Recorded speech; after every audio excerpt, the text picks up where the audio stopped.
she closed her eyes to sleep, and I felt the power of 10,000 angels take her soul away to be crowned at Jesus' feet. And I believe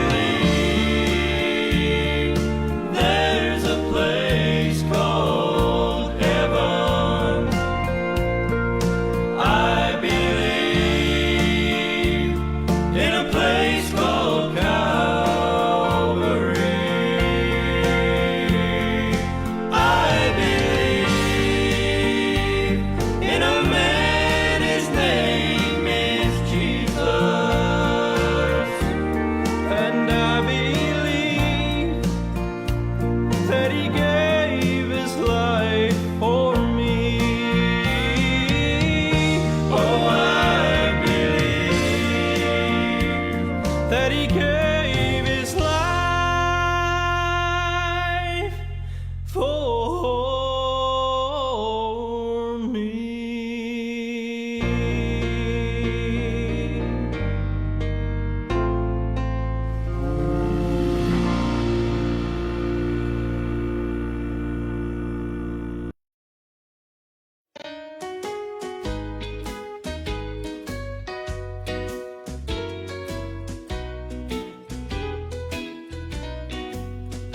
I once was lost in sin, but Jesus took me in, and then a little light from heaven filled my soul. It bathed my heart in love and wrote my name above.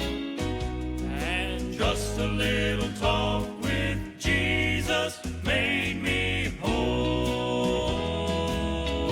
Now let us have a little talk with Jesus. Let us tell him all about our troubles. He will hear our faintest cry, and he will answer by and by. Now when you feel a little prayer will turn, and then you'll know a little fire is burning. You will find a little talk with Jesus makes it right.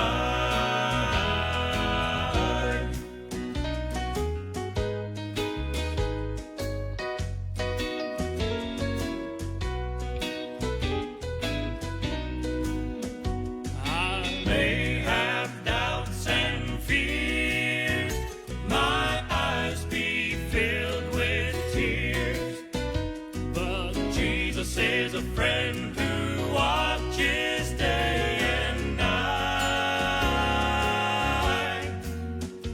I go to him in prayer, he knows my every care, and just a little talk with Jesus makes it right. Now let us have a little talk with Jesus. Let us tell him all about our troubles. He will hear our faintest cry, and he will answer by and by. Now when you feel a little prayer will turn, and then you'll know a little fire is burning. You will find a little talk with Jesus makes it right. And you will find a little talk with Jesus makes it right.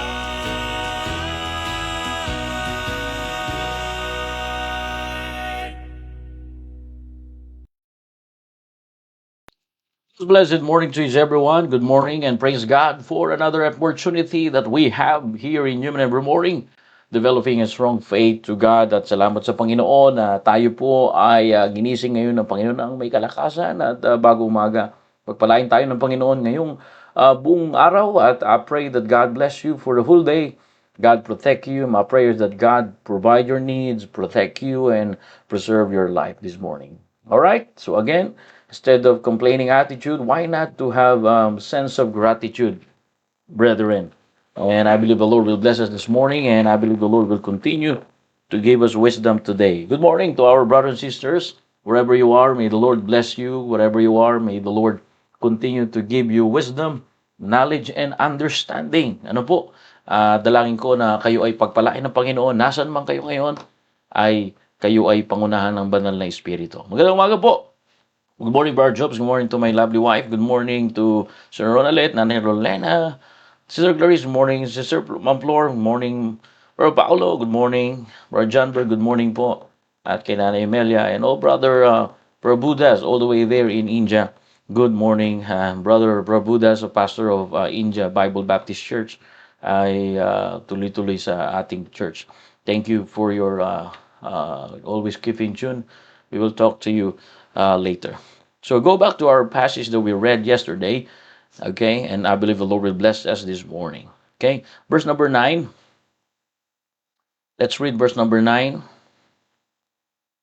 And I believe the Lord will give us another wisdom here. Verse number 9, the Bible says, "Give therefore thy servant an understanding heart to judge." All right? When God said, all right, Solomon, what do you like? Ask what you will. Ask what you want. And Solomon said, "Give therefore thy servant an understanding heart to judge thy people, that I may discern between good and bad." So that's the wisdom, brethren. Okay? You can discern your between good and bad. Ano po? You see, you have discernment between good and bad. So when Solomon, brothers and sisters, according to the word of God, God asked him, and Solomon, brothers and sisters, had a rare opportunity. God told him, "Ask what I shall give thee." And Solomon said, "Give therefore thy servant a discernment between good and bad, for not for himself, for who is able to judge this thy so great people." All right? So let us pray first, brothers and sisters. Heavenly Father, we come to you in prayer. Thank you, O God, for a great day that you've given to us. Bless your people, O God. That's all I want. Use me. Make me a blessing, O God. You know my heart, O God. You know the motives of my heart. And thank you for using everyone here. And I pray that the Holy Spirit of God guide us all in all truth. Give us humble and teachable heart. And we promise we bring back the glory, for thou art worthy to receive. Any sins that you see in our heart, O God, forgive us, cleanse us from our iniquity. And we promise we bring back the glory, for thou art worthy to receive. Thank you, Lord, and forgive us in our sin. In Jesus' name, amen and amen. Okay, good morning, and to all our brothers and sisters, wherever you are, may the Lord bless you. Okay, so again, because thou hast asked these things in verse number 11, okay, and has as for thyself understanding, God said, "Behold, I have done according to thy words. Lo, I have given thee a wise and understanding heart." So again, for the past 4 days now, we talk about Solomon's life. We get a lesson from Solomon's life. And again, Solomon is the son of David. And now he is an experienced king. And Solomon had a rare opportunity. Nagkaroon si Solomon ng pambihirang pagkakataon, mga kapatid. Rare opportunity, pambihirang pagkakataon. And God told him, "Ask what I shall give thee." Sinabi ng Diyos sa kanya na humingi ka ng gusto mong ibigay ko sa iyo. Yun ang maganda, mga kapatid, pagka naitataas mo ang Diyos sa buhay mo, pagka madalas tayo masunurin sa salita po ng Diyos, mismo na ang Diyos ang magtatanong kung anong gusto natin. Amen? Para kayo po nyo yun, mga kapatid. Kung lagi po tayo nagpapasakop sa salita ng Diyos, ang tunay na nag-surrender, mga kapatid, ops, teka lang baka sabihin natin, pinatatamaan na naman kayo at pinapersonal. Ito'y salita ng Diyos. Ako po yung mga mangaral. So, trabaho ko pong ipangaral at itama yung mga kaisipan na alam naman natin na impluensya ng matagal na panahon ng kamunduang ito. Di ba minsan, inimpluwensyahan tayo ng mundong ito ng napakatagal. So, yung mga impluensya ng mundo na nasa isip natin, hindi yan basta-basta natatanggal. Kaya nga, mayroong hard preaching, the reason we have preaching in our church, I'm not saying that our preaching is all about rebuke. We talk about love. We talk about trusting the Lord. So, but hard preaching helps you to help you to grow spiritually, because remember, you have been in the worldly influence. You've been in the worldly, influence. So hard preaching will help you to redirect you in the path of life, redirect you in the will of God. Kaya nga, alam ko po yan na yung impluensya ng mundo nasa isip natin at hindi ang basta-basta matatanggal hanggat hindi tayo nakakapakinig ng hard preaching. Hindi tayo nakakapakinig. Hindi ko sinasabi yung laging rebuke, pero tandaan natin yung katotohanan.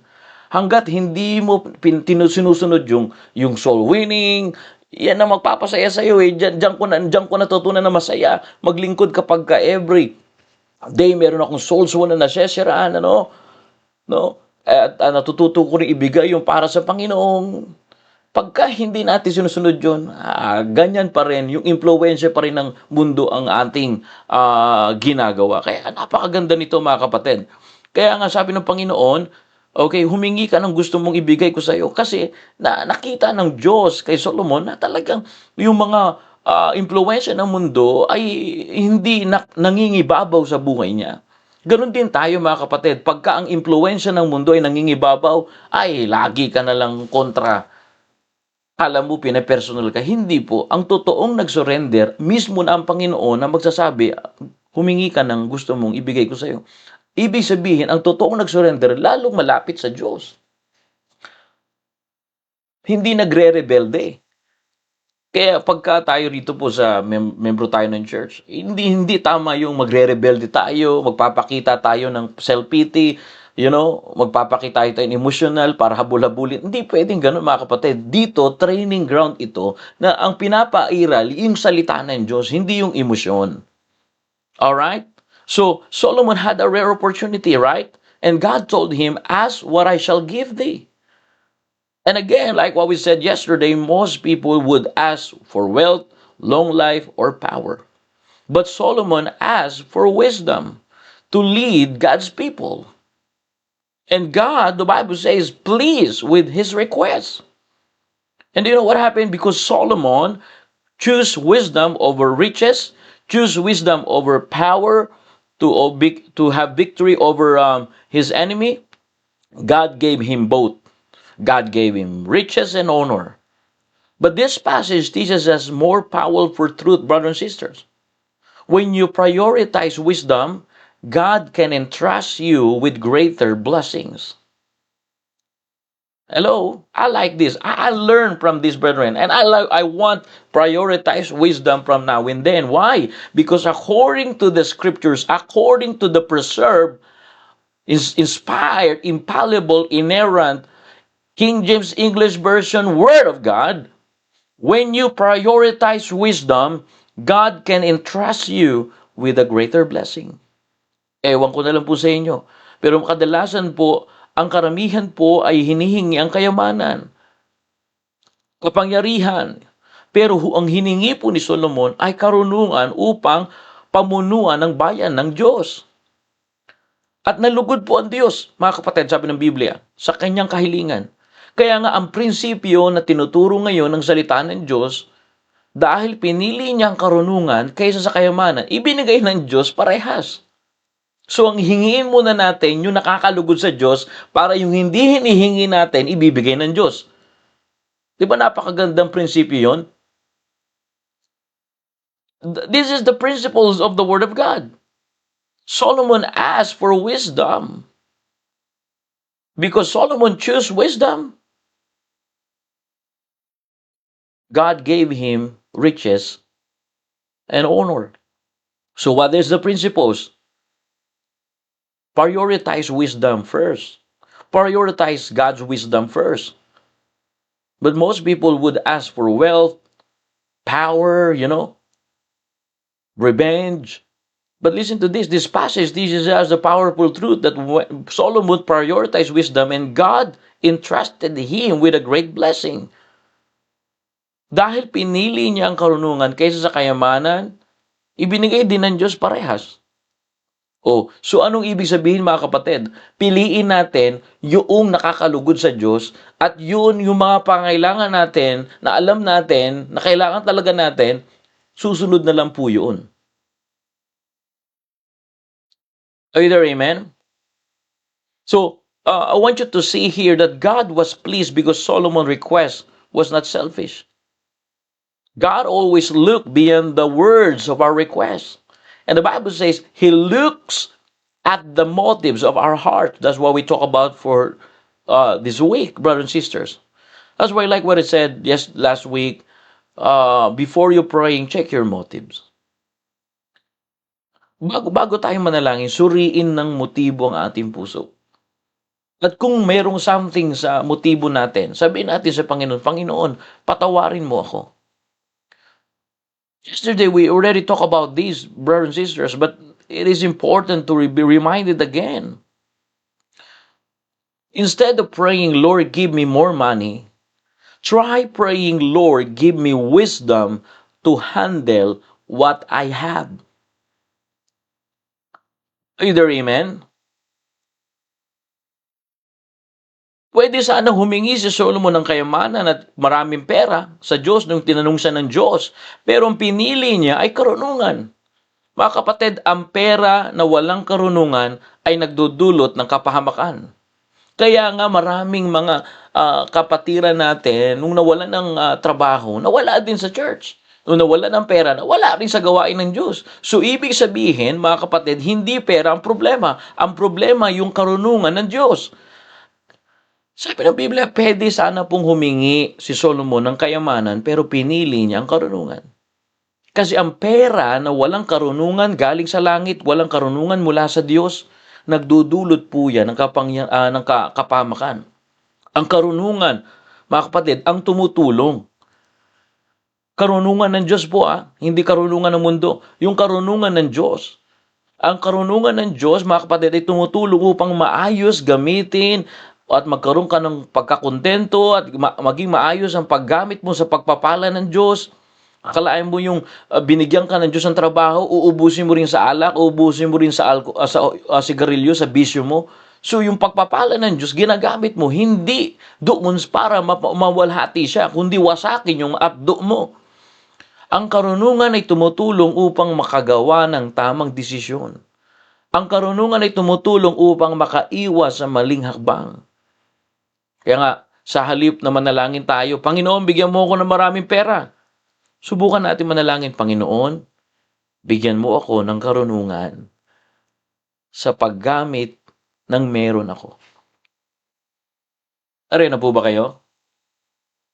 To our viewers here, especially for Brother Parbudo bro, he cannot understand Tagalog, but I want you to understand, especially Trent. Trent, are you listening? Pakitag na lang si Brother Trent. Solomon could ask for riches, abundance money, abundance wealth, abundance influence and power, but he chose the wisdom of God. And again, brethren, instead praying, Lord, give me more money, like what we said yesterday, Lord, give me wisdom to handle what I have. Remember the first point that we talked about yesterday. First point is don't make make life only about yourself.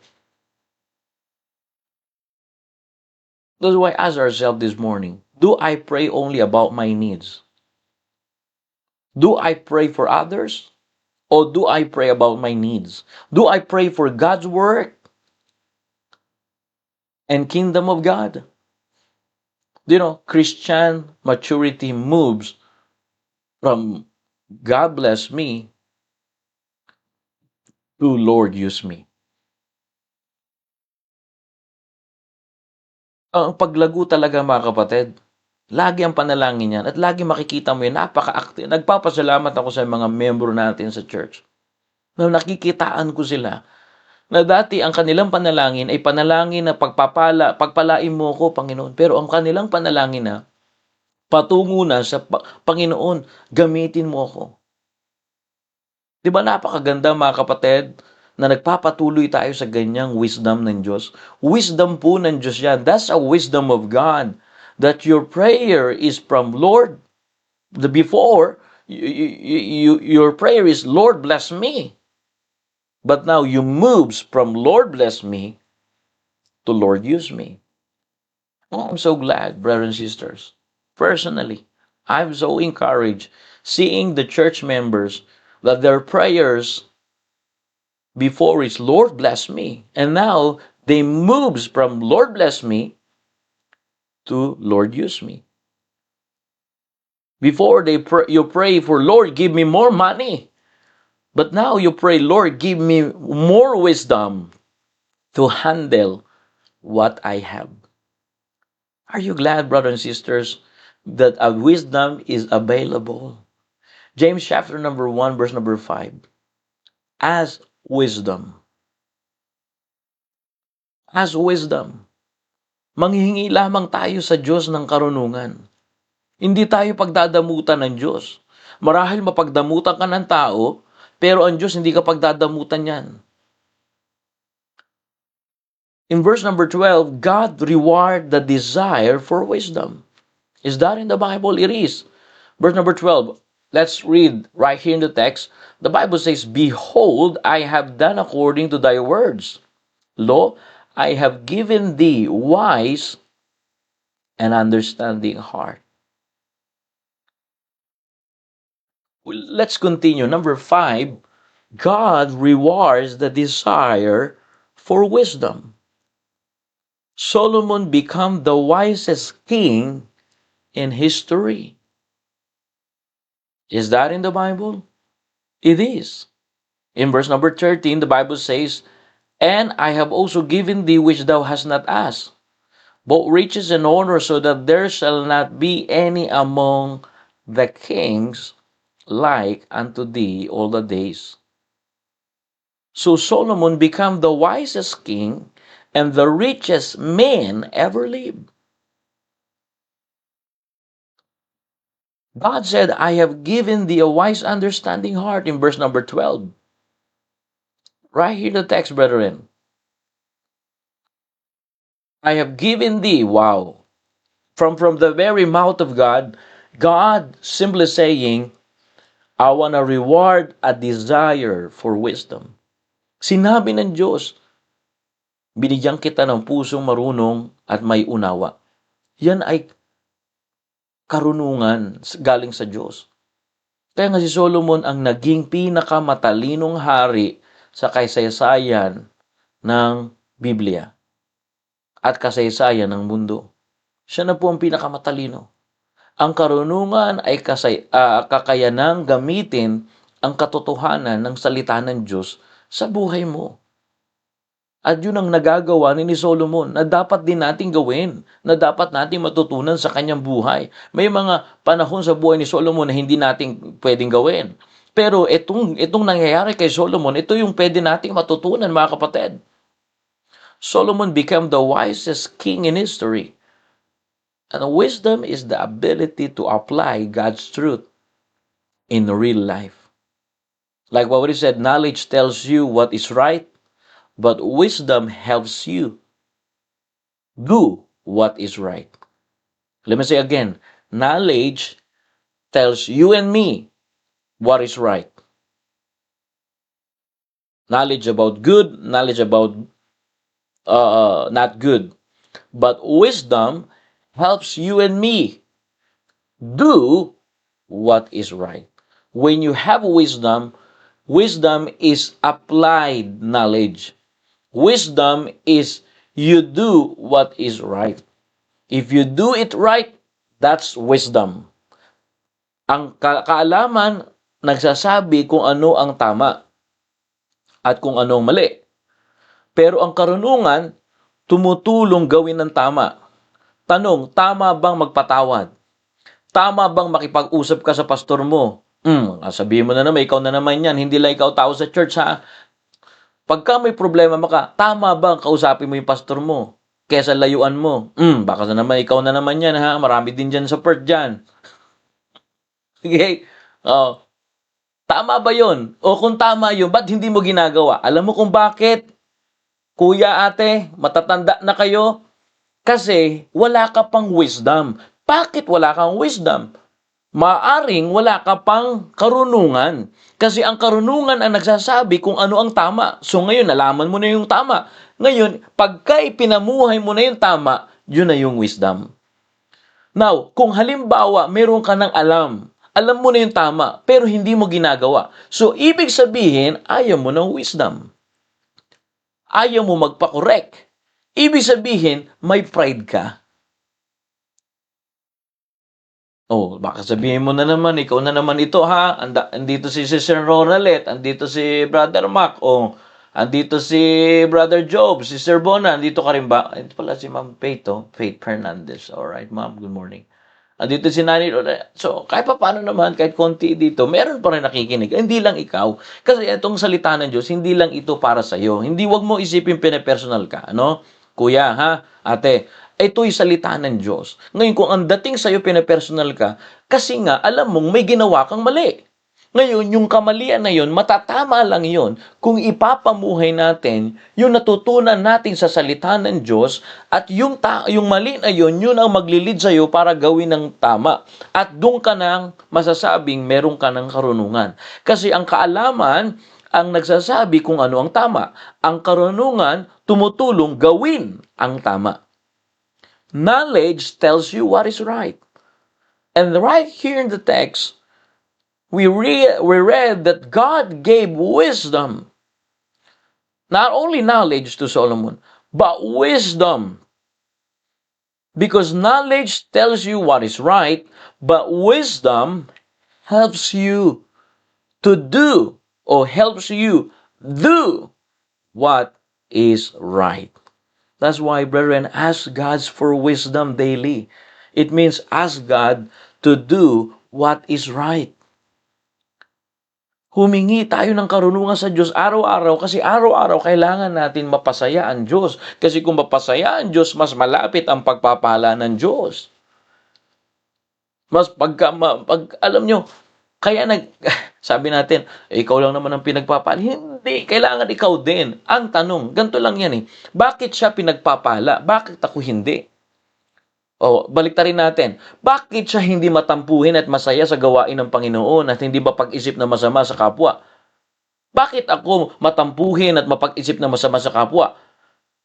Bakit siya hindi ganun? Kasi meron siyang ipinapamuhay na katotohanan mula sa Diyos. Mga kapatid, ang nagpapahirap lang sa atin, hindi naman yung pastor mo, hindi naman yung kapatiran mo, hindi naman yung church. Ang nagpapahirap sa iyo, kuya, ate, matatanda na tayo, no? Yung ugali natin. Yung ugali natin na ayaw natin magpasakop sa salita ng Diyos. Meron pa bang mas tatanda dito sa Biblia? Kung ito, ang Biblia ay nakasira ng buhay, abay, wag na natin ito gamitin. Pero kung ito'y salita ng Diyos, ang nakita natin na inayos ang buhay natin noong mga unang panahon, kaya lang tayo nagkaganyan kasi bunga yan na hindi na tayo humingi ng karunungan sa Diyos araw-araw. Brethren, wisdom again helps you to do what is right. And when you ask for wisdom daily, it means it helps you to do what is right daily. Wisdom helps you avoid unnecessary problema. Ang karunungan ay tumutulong makaiwas ka sa maraming problema. Tinan mo, nung nasa gawain ka ng Diyos, ay grabe ang saya, grabe ang kagalakan mo. Pero nung simulan mo na gawin yung gusto mo, yung meron ka ng sensitibong puso, naintindihan natin yan. Pero hanggang kailan ka dyan? Kaya nga napapansin mo, hindi ko sinesempati ang iyong emosyon. Pagka nag-emosyon ka, mas lalo kong tinuturo sa iyo yung salita ng Diyos. And again, rebuke is often secret love.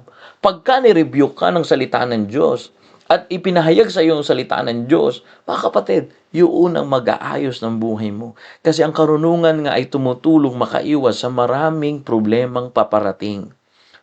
Ask God for wisdom daily, and then wisdom helps you avoid unnecessary problem. Wisdom helps you make godly decision. Wisdom protects your future. Wisdom. Without wisdom, even good opportunity can become disasters. Binigyan, nagbukas na ang Diyos ng oportunidad. Yung galing ka na sa business class, pumunta ka pa sa economy.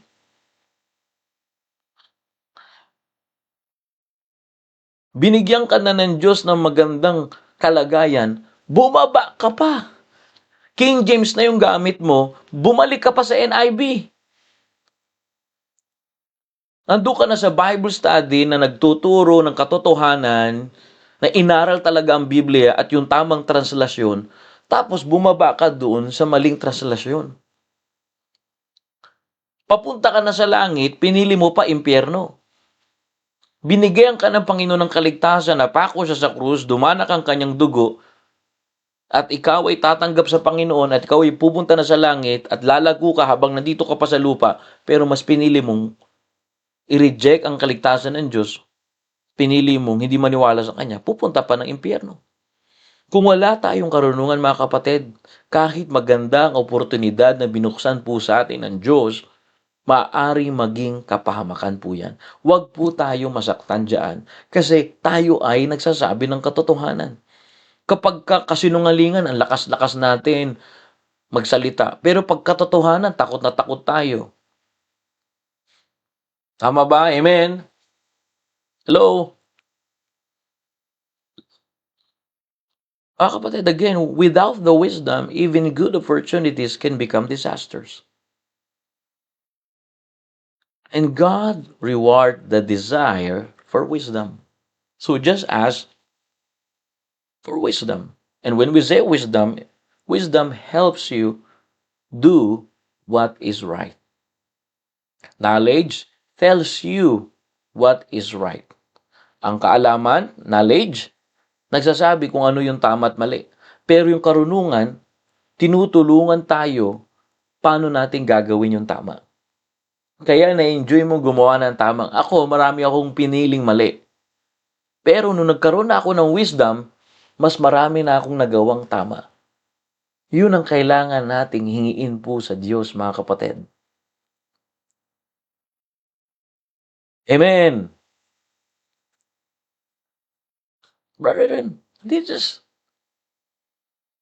the Bible is speaking that if we choose wisdom, brothers and sisters, when Solomon chose wisdom, according to the Word of God, God gave him and entrusted him with a greater blessing. Kapag inuna mo ang karunungan mula sa Diyos, pagkakatiwalaan tayo ng Diyos ng mas malaking pagpapala. When you prioritize the wisdom of God, God can entrust you and me this morning with a greater blessing. Like what we said, there are more valuable than physical and material blessing. Meron pa pong nakalagay sa Biblia na meron pang higit na pagpapala. Kasi aanuhin mo yung ang dami mong pera, pero grabe naman yung sama ng loob sa puso mo. Aanuhin mo yung ang dami mong pera, pero wala kang kapayapaan. Maganda yun, pinagpala ka na sa pera o sa material na bagay, pero meron kang kasiyahan. Aanuhin mo yung pera, ang membro naman ng pamilya mo ay rebelde. Di ba? Mga kapatid, napakasaya ang buhay kapag kasama mo si Kristo. Let me say again. Brethren, listen to this. When you prioritize the wisdom of the Lord Jesus Christ, The Lord Jesus Christ can entrust you with a greater blessing. And this morning, in the name of Jesus, just trust the wisdom from Him. Parang, kapag inunan mo ang karunungan ng Panginoong Hesus, pagkakatiwalaan ka ng Panginoong Hesus sa malaking pagpapala. Tinan mo ha, nung hindi mo sinunod yung gusto ng Panginoon, di ba meron tayo dito mga gawain, nireject mo. Nasaan ka ngayon? Nandun ka na sa business class, bumaba ka pa. Alam mo yun? Hindi pagpapakumbaba yun. Ang tawag doon, pride. Si Lucifer, nasa langit na siya, nakatira na siya doon, binigyan na siya ng ministry, choir conductor na siya, talaga siya ang naglilid ng mga ibang anghel doon. Pero nung pumasok yung kayabangan sa puso niya, mula sa langit, nasa langit na siya, napunta siya ng impyerno. Ganun ang nadudulot yun, mga kapatid. Bakit? Walang wisdom. Because Solomon chose wisdom over riches, God gave him both. And this passage of the Word of God teaches us the powerful truth. When you prioritize wisdom, God can entrust you with greater blessing. God will reward you. Brothers and sisters, either amen? God gave more than what you asked. God told to Solomon, I have also given, right here in the screen, right here in the verse 13, God, I have also given thee that which thou hast not asked, both riches and honor. Brethren, when Solomon asked for wisdom, God added riches and honor. And this shows the principles of Matthew chapter number 6, verse number 23. Seek first the kingdom of God. Seek ye first the kingdom of God. When God is first, everything else falls into place. Dahil karunungan ng hiniling ni Solomon, dinagdag na lang po ng Diyos ang iba pang pagpapala. Ito ay prinsipyo na nakalagay rin sa Biblia sa Mateo Kapitulo 6 at versikulo 23 na hanapin muna ang kaharian ng Diyos. Unahin muna ang Diyos. Kapag inuuna ang Diyos, susunod na lamang po ang iba. Seek ye first the kingdom of God, and when God is first, everything else falls into. There is nothing new in this message. For new converts, we just sharing you the basic one. That's why stop chasing blessing. Chase God now. When your heart is right, God provides what you need. Kapag tama ang puso mo, tama ang motibo mo, meron kang karunungan, meron kang wisdom sa Diyos, ibibigay ng Diyos ang kailangan mo. Spiritual priorities lead to material provision. Kapag kainuna mo ang Diyos, if you trust God's timing, blessing come. Trust God's timing for blessing. Magtiwala ka sa tamang oras ng Diyos. Amen? This morning, it is important that we can remind again, before we move to chapter 4 of 1 Kings, I emphasize this today because I encourage you this morning that when you prioritize wisdom from above, not wisdom from this world, wisdom from above, wisdom came from God, God can entrust you with a greater blessing. Because wisdom, brothers and sisters, like what I said, okay, helps you to do what is right. Ang karunungan, mga kapatid, tumutulong gawin ang tama. Knowledge tells you, not helps you, but tells you what is right. Ang kaalaman, mga kapatid, ay nagsasabi kung ano ang tama. Kaya pagka nagagawa mo na yung nakakalugod sa Diyos, wala kang problema. Kaya lagi mong tanong lagi, Panginoon, bakit hindi ako ngayon medyo masaya? Tanungin mo na ang Diyos, Panginoon, gusto ko maging masaya ngayon. Gusto ko matutong magpatawad ngayon, Panginoon. Gusto ko pong makapaglingkod sa inyo, Panginoon, na maayos. Hindi yung leftover lang ibibigay ko sa inyo, Panginoon. Bibigay ko talaga yung best. Kasi ibinigay niyo yung best eh. Remember, God gave the very best to us. God gave His only Son that He could have. God the Father gave His begotten Son, Jesus Christ, to save us. Not to condemn us, but to save us. Now, if God gave His very best, just pray, ask wisdom, how to give your very best to God. The best heart, first of all. Friend, ask God for wisdom daily. Humingi ka ng karunungan sa Diyos. Pagka seloso ka pa, hingi ka ng karunungan sa Diyos. Kasi pagsiselos, hindi yan galing sa Diyos. Galing yan sa kaaway ng Diyos. Now, kung halimbawa may ginagawang mali yung asawa mo, may ginagawang mali yung partner mo, listen this, ang Diyos naman ang may control. Kung siya ang i-please mo, siya ang itaas mo, siya ang sundin mo, ang bahala na po ang Diyos kikilos. Pero kadalasan, pag tayo nasaktan, gagamitan natin ng kamay, gagamitan natin ng personal na pagsasalita, gagamitan natin ng ano. Kasi nasaktan tayo eh. Alam mo yung ahas? Pagka nasaktan yan, bigla na lang manunuka yan. Oh yeah, pagka subukan mong pisilin yung buntot ng ahas, parang ano yan, tutukain ka kagad yan, mag-ano kagad yan, magre-react kagad yan. Di ba? Pero yung ibon, iiwas lang muna yan. Hindi yan tutuka.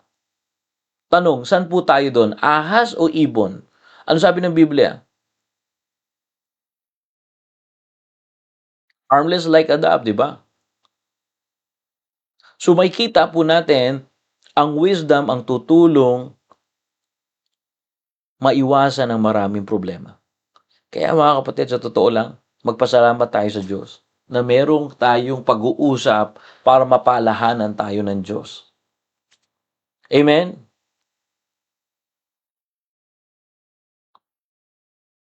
Humingi tayo ng karunungan sa Diyos.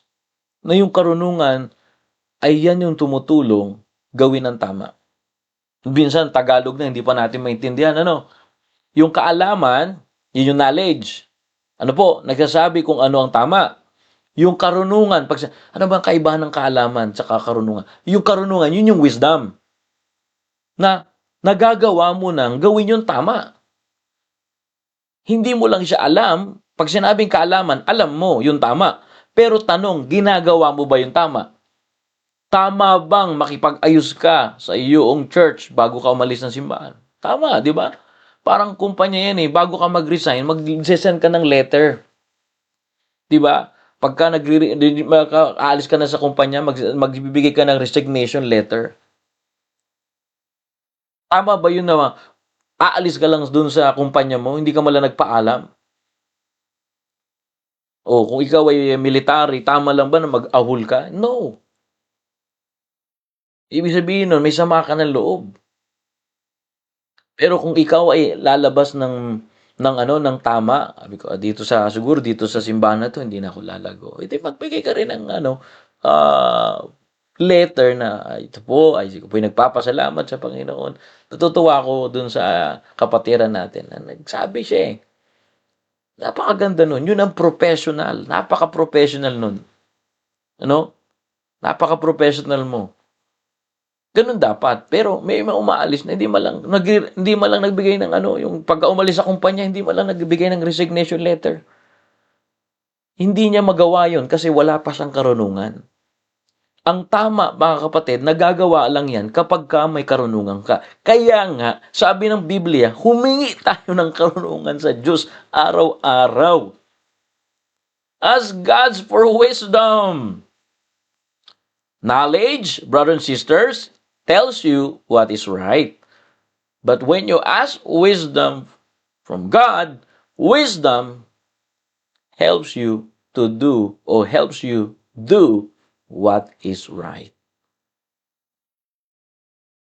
Sana naman, pag-i-emphasize ko ngayong umaga ay may nakuha tayo. Ang karunungan, mga kapatid, yung nagagawa mo na yung tama. Yung kaalaman, alam mo lang yung tama, pero hindi mo pa siya nagagawa.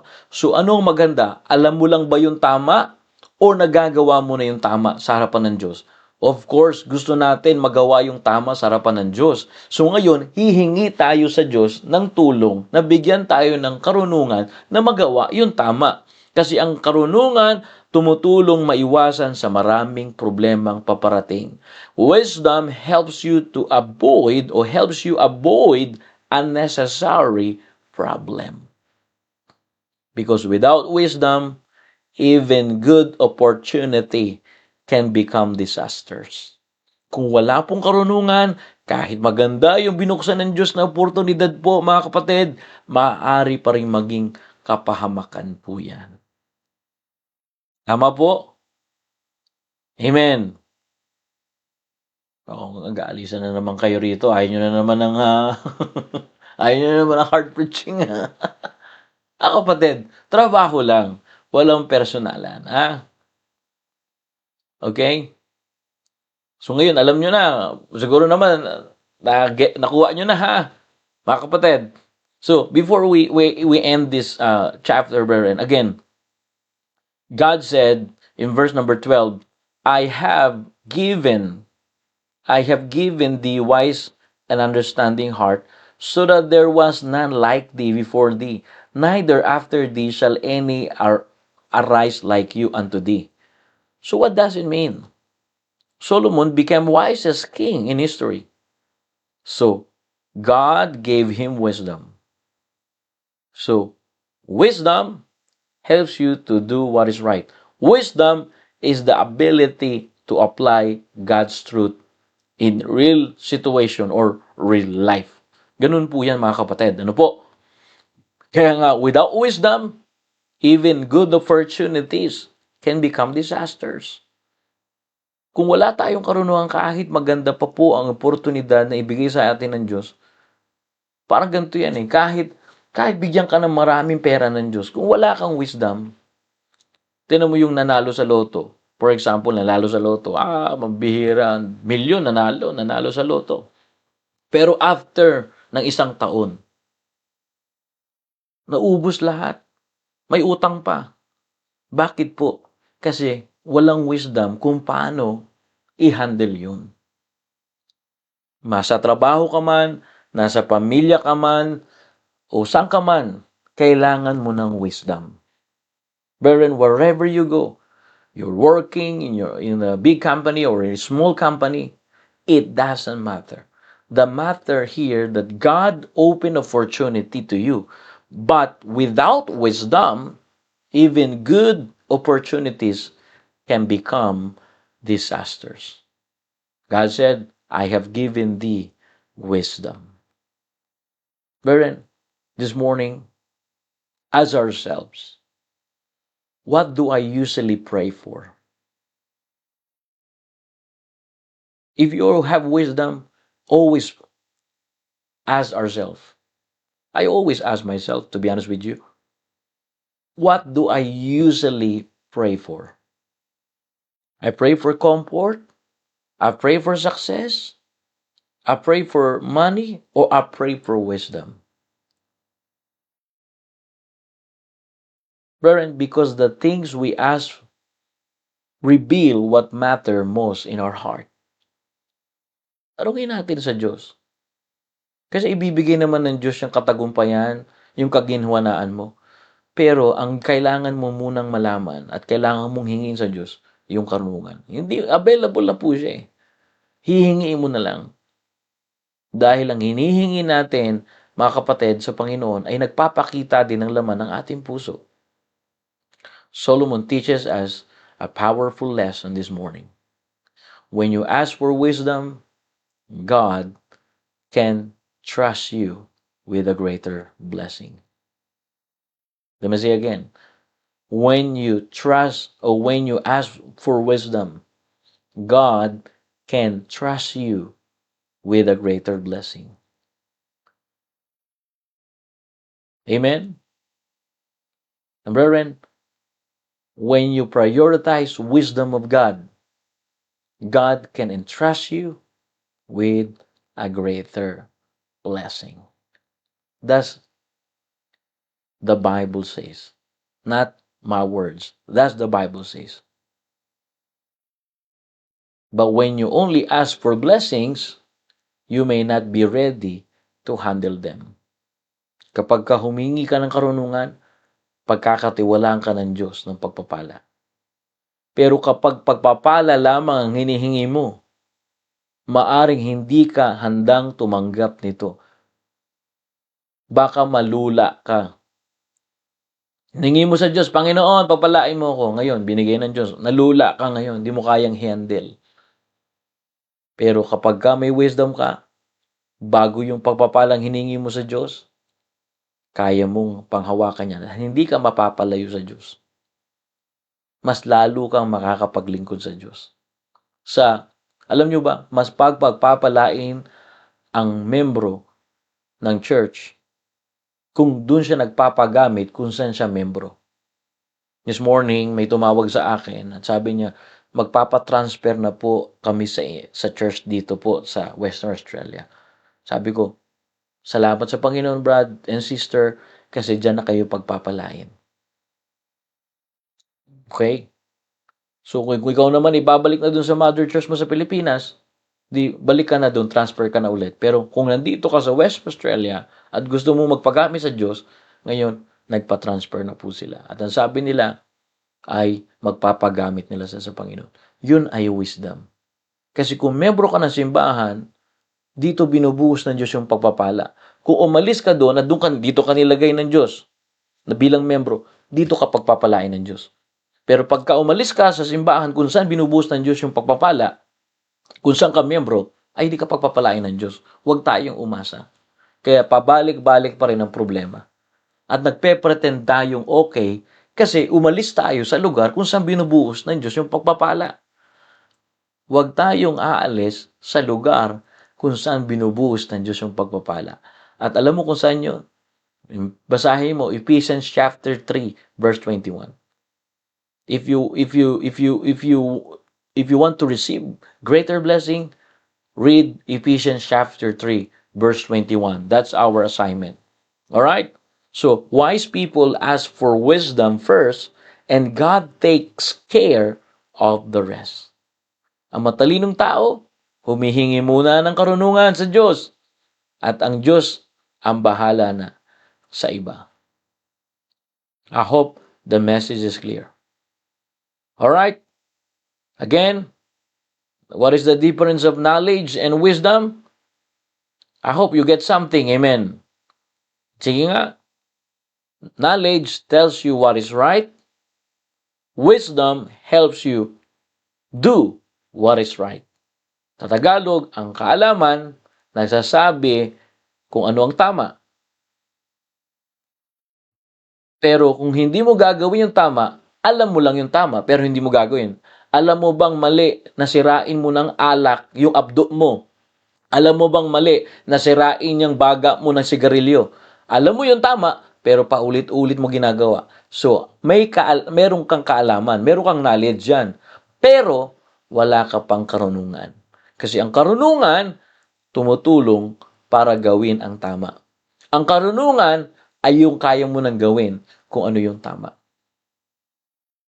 Kasi nga po, kahit tayo po ay maraming oportunidad, ang magandang oportunidad, kung wala tayong karunungan at meron lang tayong kaalaman, maaaring maging kapahamakan pa rin. Without wisdom, even good opportunity can become disaster. Ask God for wisdom daily. Heavenly Father, thank you for this morning. Try my best, please. Speak to your people. This is your word, and I pray, O God, that it feeds our spiritual needs. Problem, oh God, is not our material needs. The problem, oh God, is not our mentally needs, but is spiritually also. Yeah, we need to taking care our physical. Yeah, we need to taking care our material things, but we need also to taking care our spiritual life. If we taking care our physical needs, we must taking care, and most important, taking care our spiritual need. Thank you, Lord, for this morning. Thank you that there's a passage that you told to Solomon that you can give wisdom. And this morning we ask for wisdom to you. Because wisdom protects our future. Wisdom helps us make a godly decision. Wisdom helps us to avoid unnecessary problem. Because without your wisdom, oh God, even good opportunities that you given to each everyone can become disaster. And thank you, oh God, will you teach us that we have always a right motives. Sometimes our prayer is always, Lord, bless me. But this morning you teach us that as a Christian and matured Christian moves from Lord bless me to Lord use me. Use us, O God. Use us in your perfect will, in your perfect time. Use us. Give us contentment, O God. Please bless your people and those that people that don't have food, give them physical food and spiritual food. Those that people that don't have house or roof over their head, I pray, give them roof over head. And I pray, oh God, heal those that people that in bed of sickness. Heal them, oh God. You are a great physician. Heal us. Heal our heart, oh God. Restore us. Redeem us. And revive us. We honor you, O God. We glorify your name. And we magnify your words. This is our prayer. In Jesus' name we pray. Amen and amen. Alrighty. Thank you very much, brothers and sisters. And salamat po sa Panginoon na tayo po ay may natutunan ngayong umaga. Okay, so see you next week, Monday. And I pray that the Lord bless us. And I pray that every time we talk about wisdom, brothers and sisters, I pray that each everyone receive wisdom from God. Amen. God bless you all, and to all brothers and sisters that I cannot greet you, good morning, and may the Lord bless you. Pagpalain ka ng Diyos, pagpalain tayo po ng Panginoon. Magpatuloy tayo sa gawain. Good morning sa iyo, Evangeline Padrique Ortiz. Alright, good morning po sa inyo, ma'am. Alright, good morning, RJ De Vera, Jonard. Good morning, Brother Mac. Good morning. Okay? And to all our brothers and sisters, Janber, good morning po, Brother Janber. Thank you, and God bless you all. And let us prepare. Saturday is preparation day. First day of the week, Sunday is for the Lord. All right? Let us prepare for our Sunday preparation. Sunday na naman. Salamat sa Panginoon. Magkakatipon-tipon na naman ang masasaya at aktibong mga membro ng simbahan. Okay? Salamat po. All the glory belongs to Jesus.